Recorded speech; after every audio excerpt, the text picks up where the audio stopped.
Hi everyone, it's Miss Batt here. I hope you've all had a lovely day at home with your families. I thought it'd be a really good idea if we did a bit of novel time today. So for our novel time, I've chosen to read Charlie and the Chocolate Factory by Roald Dahl. It was always one of my all-time favourite childhood books when I was growing up. I always enjoyed reading it and I hope you enjoy it too. I plan to read 1 or 2 chapters per day depending on how long the chapters are. I hope you enjoy it.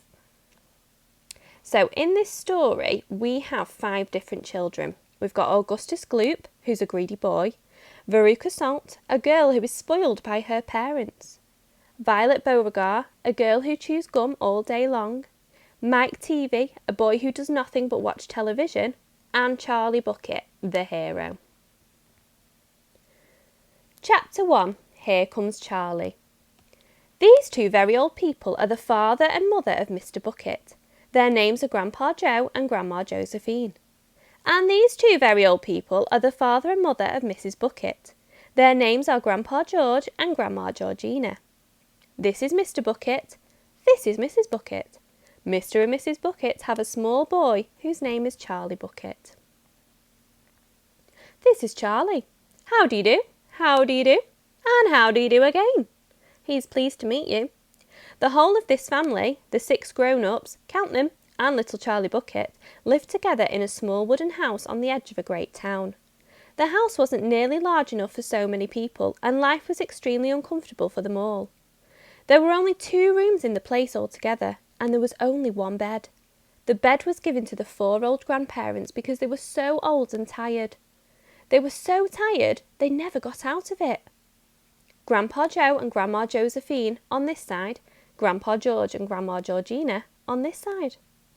Mr. and Mrs. Bucket and little Charlie Bucket slept in the other room, upon mattresses on the floor. In the summertime this wasn't too bad, but in the winter freezing cold drafts blew across the floor all night long, and it was awful. There wasn't any question of them being able to buy a better house, or even 1 more bed to sleep in. They were far too poor for that. Mr. Bucket was the only person in the family with a job. He worked in a toothpaste factory where he sat all day long at a bench and screwed the little caps onto the top of the tubes of toothpaste after the tubes had been filled. But a toothpaste cap screwer is never paid very much money, and poor Mr. Bucket, however hard he worked and however fast he screwed on the caps, was never able to make enough to buy 1/2 of the things that so large a family needed. There wasn't even enough money to buy proper food for them all. The only meals they could afford were bread and margarine for breakfast, boiled potatoes and cabbage for lunch, and cabbage soup for supper. Sundays were a bit better. They all looked forward to Sundays because then, although they had exactly the same, everyone was allowed a second helping. The Buckets, of course, didn't starve, but every one of them, the 2 old grandfathers, the 2 old grandmothers, Charlie's father, Charlie's mother, and especially little Charlie himself, went about from morning till night with a horrible empty feeling in their tummies. Charlie felt it worst of all, and although his father and mother often went without their own share of lunch or supper so that they could give it to him, it still wasn't nearly enough for a growing boy. He desperately wanted something more filling and satisfying than cabbage and cabbage soup. The one thing he longed for more than anything else was chocolate. Walking to school in the mornings, Charlie could see great slabs of chocolate piled up high in the shop windows, and he would stop and stare and press his nose against the glass, his mouth watering like mad. Many times a day he would see other children taking bars of creamy chocolate out of their pockets and munching them greedily, and that, of course, was pure torture. Only once a year, on his birthday, did Charlie Bucket ever get to taste a bit of chocolate. The whole family saved up their money for that special occasion, and when the great day arrived, Charlie was always presented with 1 small chocolate bar to eat all by himself. And each time he received it, on those marvellous birthday mornings, he would place it carefully in a small wooden box that he owned, and treasure it as though it were a bar of solid gold.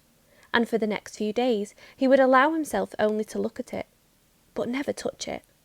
Then at last, when he could stand it no longer, he would peel back a tiny bit of the paper wrapping at one corner to expose a tiny bit of chocolate, and then he would take a tiny nibble, just enough to allow the lovely sweet taste to spread out slowly over his tongue.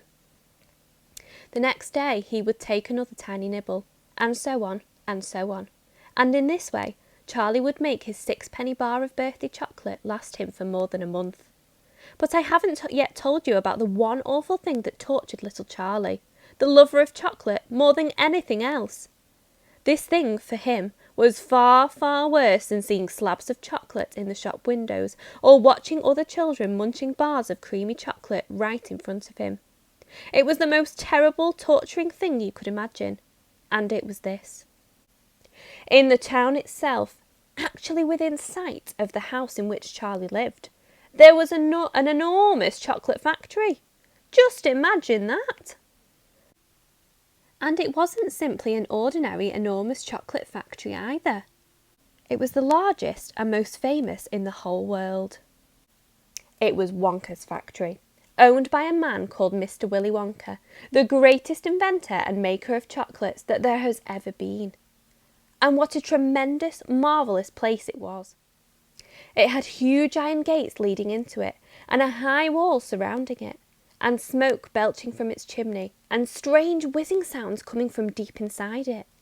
And outside the walls, for half a mile around in every direction, the air was scented with the heavy, rich smell of melting chocolate. Twice a day, on his way to and from school, little Charlie Bucket had to walk right past the gates of the factory. And every time he went by, he would begin to walk very, very slowly, and he would hold his nose high in the air and take long, deep sniffs of the gorgeous chocolatey smell all around him. Oh, how he loved that smell, and oh, how he wished he could go inside that factory and see what it was like.